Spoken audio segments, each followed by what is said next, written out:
Fui à primeira guerra e perdi, humilhado em Versalhes. Sonhei com a revanche, não desisti, pro partido nazista entrei.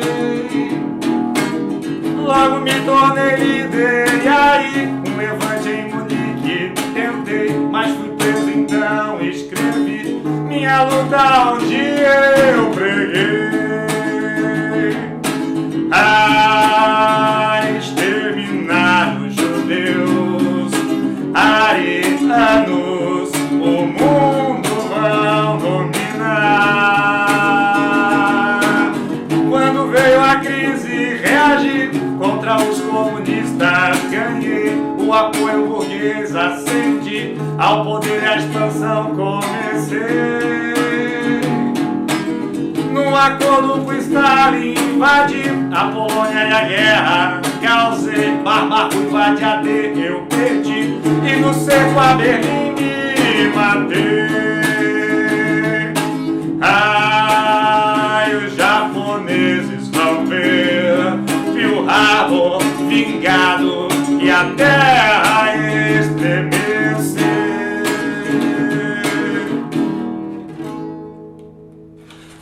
É isso aí, pessoal. Hoje, Sessão Espírita com Adolf Hitler, contando a sua história na Segunda Guerra Mundial.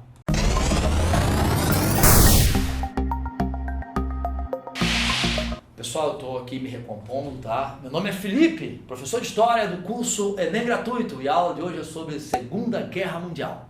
Para entender esse conteúdo, primeiro é preciso saber por que essa guerra acontece. E a explicação mais básica é: a Segunda Guerra Mundial ela é consequência do que não foi bem resolvido na Primeira.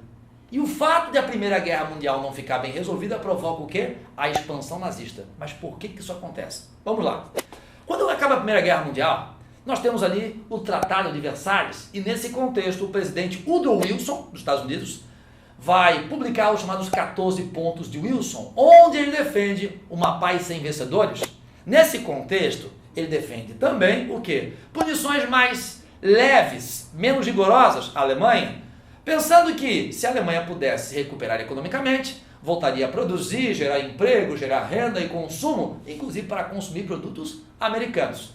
Como os americanos são, nesse tratamento à Alemanha, um voto vencido, porque a França está com sangue nos olhos. A França queria se vingar da humilhação que ela passou lá em 1871, quando os alemães venceram a França na Guerra Franco-Prussiana, coroaram o imperador alemão dentro da sala de espelhos do Palácio de Versalhes. Então a França estava com sangue nos olhos, queria revanche, queria humilhar a Alemanha, e humilhou com o apoio da Inglaterra.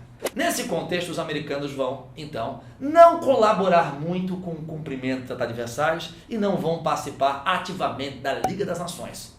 É nesse contexto que os americanos assumem uma política chamada de isolacionista. Eles vão se preocupar com os assuntos deles aqui no quintal deles, na América Latina, principalmente o Caribe. Inglaterra e França vão ter força para fazer cumprir o Tratado de Versalhes no que diz respeito às restrições impostas à Alemanha? Não. Quando Hitler chega ao poder em 1932 e institui uma ditadura em 1933, inicia um projeto de retomada da produção bélica, Inglaterra e França não vão ter condições de limitar tudo isso. Adotam uma política de apaziguamento, que é o quê? É permitir a expansão nazista, mas dentro de um esquema de negociação. Ou seja, o Hitler invade um território? Tá, invade, mas só pode ficar com essa parte, a outra parte não. Aí invade o território, a mesma coisa, fica com essa parte, mas a outra parte não. Qual é o objetivo disso? Por que essa tolerância ao nazismo? Tem dois motivos principais. Um, é ser tolerante com o nazismo, usar a diplomacia até para evitar um novo conflito de ordem mundial, né? E a outra causa também é a seguinte: nesse contexto, ali nos anos 30, de crise do capitalismo liberal, de expansão das ideias socialistas, o leste europeu se tornava um alvo cada vez mais vulnerável à influência soviética. Permitir a expansão nazista ao leste europeu era usar essa expansão como uma espécie de escudo contra o mal maior aos olhos franceses e ingleses. Esse mal maior era justamente o socialismo soviético.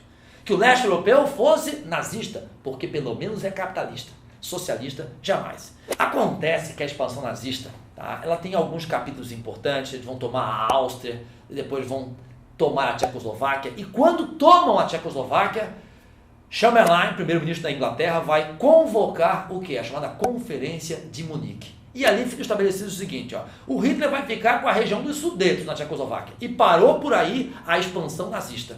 Porque um dos próximos passos poderia ser o quê? A Polônia. E a Polônia interessava muito comercialmente a países como a Inglaterra.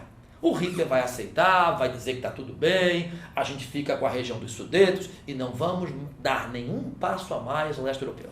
O Chamberlain aceitou, ficou desconfiado, mas aceitou. Acontece que o Hitler vai querer tomar a Polônia. Só que ele sabe que se ele tomar a Polônia, ele tem dois problemas, não é um só. Ele vai comprar uma briga, claro, com Inglaterra e França, uma guerra com esses dois países. Mas o problema é que ele se aproxima muito do território soviético e compraria provavelmente uma briga também com a União Soviética. E dividir a Alemanha em duas frentes de combate, ocidental e oriental, poderosas, seria cometer o mesmo erro que a Alemanha cometeu na Primeira Guerra Mundial. O que o Hitler faz? Ele vai querer tomar a Polônia, mas para isso ele vai se aliar a um dos dois grupos. Ele sabia que tentar uma aliança com França e Inglaterra para dividir a Polônia não era negócio. Foram esses países que colocaram ele a restrição, o impedimento de invadir a Polônia. Então, por mais curioso que seja, ele se associa à União Soviética. Hitler e Stalin. Eles vão dividir a Polônia entre eles no chamado Pacto de Não Agressão Germânico-Soviético, também conhecido como o Tratado de Molotov-Ribbentrop. É nesse contexto que estabelece duas coisas. A Polônia se divide entre os dois, certo? A Alemanha fica com a parte do chamado Corredor Polonês, a região do porto de Danzig, no Mar Báltico, uma área comercial importante. E a União Soviética fica com o resto da Polônia. Estabelecido isso, cheios de confiança, né? Hitler e Stalin, o Hitler era nazista e anticomunista, Stalin era comunista e antinazista, né? Pessoal, 90% do ódio do mundo estava nesses dois corações, certo? E eles foram lá e estabeleceram um acordo fazendo superar esse ódio extremo. Mas claro, um cheio de desconfiança em relação ao outro, temendo que o outro a qualquer momento traísse o acordo. 8 dias depois desse acordo, lá no dia 1º de setembro de 1939, a Alemanha vai invadir o corredor polonês, usando uma estratégia, a Blitzkrieg, uma espécie de ataque relâmpago, por terra, pelo mar e pelo ar ao mesmo tempo. Nesse caso, começa então a Segunda Guerra Mundial. É o grande estopim, então, a invasão ao corredor polonês. No ano de 1940, nós já temos um fato importantíssimo. A Alemanha vai tomar quase inteiramente o território da França, dividindo a França em duas partes. A parte norte, que envolve Paris, vamos lembrar que Hitler vai tomar Paris, vai chegar a tirar foto na frente da Torre Eiffel, do Arco do Triunfo, né? A parte norte da França agora pertence à Alemanha, é a chamada Zona Ocupada. A parte sul vai ter um governo francês, mas de influência alemã, a chamada República de Vic. Tem esse nome porque a capital ficava na cidade de Vic, ao sul da França. Surge nesse contexto também a chamada Resistência Francesa, que tem um grupo nacionalista, de Charles de Gaulle, e tem também um grupo de esquerda. Os dois grupos, cada um ao seu modo, vão tentar resistir à presença nazista dentro da França. 1941, aí sim, a guerra começa a assumir uma trama, né, mais interessante, porque nesse ano as duas grandes potências decisivas entram na guerra. O Hitler, ele invadiu vários territórios, mas havia dificuldade de ter recursos, como por exemplo petróleo, para manter as suas tropas, todo o seu aparato bélico atuando. É por isso que ele vai ter a necessidade de ocupar um novo território. O que ele faz? Resolve cometer o mesmo erro de Napoleão, invadir a Rússia. Pessoal, essa invasão é chamada de Operação Barba Ruiva. O Hitler invade a União Soviética e provoca o ingresso da União Soviética na guerra. O Hitler, nesse caso, lembrem, ele rompe com um pacto de não agressão germânico-soviético. Esse acordo dizia que os dois países não poderiam se atacar durante 10 anos, né? 2 anos depois, então, o Hitler, em 41, está rompendo com esse acordo, a União Soviética entra na guerra. Nesse mesmo ano, em 7 de dezembro de 41, os japoneses, no seu projeto de expansão pelo Pacífico, vão atacar a base naval americana no arquipélago do Havaí, a base de Pearl Harbor. Os americanos entram na guerra. Aí nós temos uma trama mais bem definida. Que trama é essa? De um lado, o chamado eixo Roma-Berlim-Tóquio. Temos aí Alemanha, Itália e Japão. E do outro lado, quatro importantes países, né? Que seriam Inglaterra e França. Lembrando que a França, nesse caso, né, atua com dificuldade, foi quase totalmente ocupada, mas também Estados Unidos e União Soviética, né, compondo aí o grupo dos aliados. Até 42, podemos dizer que o eixo tem o domínio da guerra. A partir de 42, começa uma série de derrotas consecutivas do eixo. Uma das mais relevantes acontece entre 42 até o início de 43, a chamada Batalha de Stalingrado, que é quando o exército alemão sai derrotado e começa o seu recuo na frente oriental a partir de 3 de fevereiro de 43. Nesse mesmo ano vai acontecer o chamado Cerco de Roma. Mussolini vai ser preso e, nesse caso, a Itália deixa o apoio ao eixo na guerra, certo?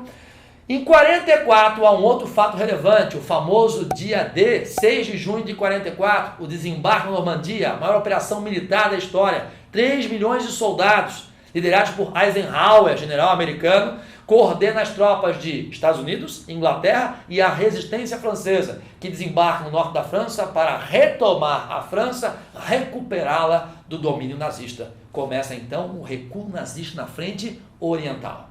Pessoal, em 45 vai acontecer o cerco a Berlim. É nesse contexto que as tropas soviéticas cercam Berlim, Hitler se mata.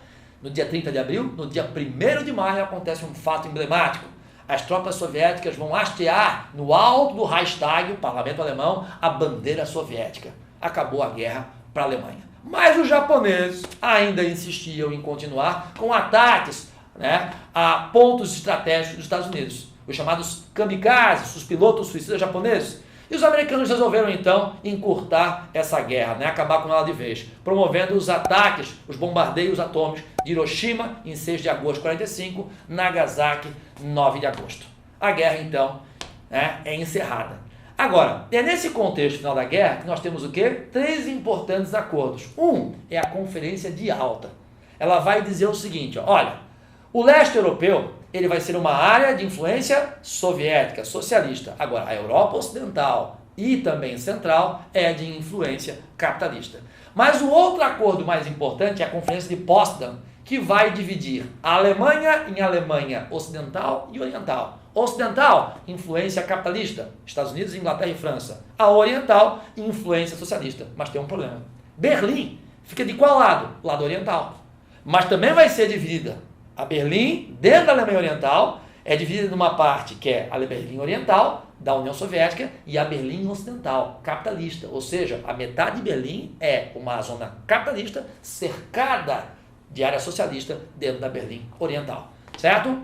E o último grande acordo é a chamada Conferência de São Francisco, que vai resultar na criação da ONU. Uma instituição que tem por objetivo estabelecer a diplomacia para evitar um equilíbrio entre os povos, entre os países, evitando com isso um novo conflito dessas dimensões. A ONU vai instituir uma espécie de um tribunal específico para julgar o chamado Holocausto, os crimes de guerra cometidos pelos nazistas. Certo?